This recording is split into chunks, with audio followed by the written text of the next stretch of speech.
చూసుకోవాల్సిన బాధ్యత ఉంది.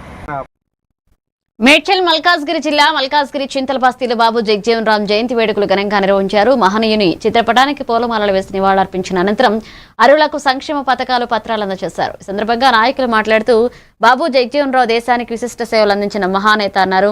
ఆయనకు భారతరత్న అవార్డులు ఇవ్వాలని కేంద్ర రాష్ట్ర ప్రభుత్వాలను డిమాండ్ చేశారు. కార్యక్రమంలో ఎమ్మెల్యే మరి Rajasekhar Reddy, additional collector Faisal Ahmed, MRPS నాయకులు పాల్గొన్నారు.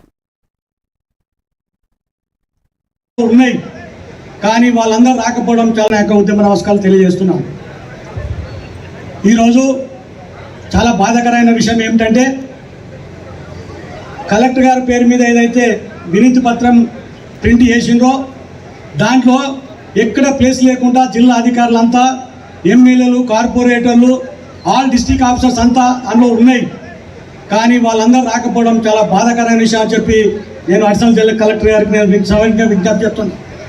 ప్రభుత్వం ద్వారా ఈ ఉద్దేశంతో పాటు ప్రజాపాలన, పరిపాలన ద్వారా అలాగే జయంతులు ఏర్పాటు చేయడం జరుగుతుంది. నా ముందు ఒక 7th క్లాస్ చదువుతున్న ఒక బాబు అంత మంచిగా మాట్లాడారు. ఒక్క కులం పెద్ద లేదు, ఒక్క కులం తక్కువ లేదు, ఒక్క కులం ఎక్కువ లేదు. ఆర్టీఏ మెంబర్ గారు నా ముందు చెప్పారు, మనం వేరే వేరే సంప్రదాయం నుంచి, మనం వేరే వేరే మతం నుంచి, కులం నుంచి రావచ్చు, కానీ మన అందరి లోపు రక్తం ఒకటే ఉంది. ఇదే విధంగా బాబు జగజీవన్ రామ్ కావచ్చు, మన గౌరవనీయులు మన అంబేద్కర్ గారు కావచ్చు, మనం అందుబాటులో తీసుకొస్తే అదే గొప్పతనం అని నేను భావిస్తాను. ఇవాళ నిజంగా చెప్తున్నా, మీ అందరి సాక్షిగా ఇవాళ నా జన్మ ధన్యమైందని నేను కోరుకుంటున్నా.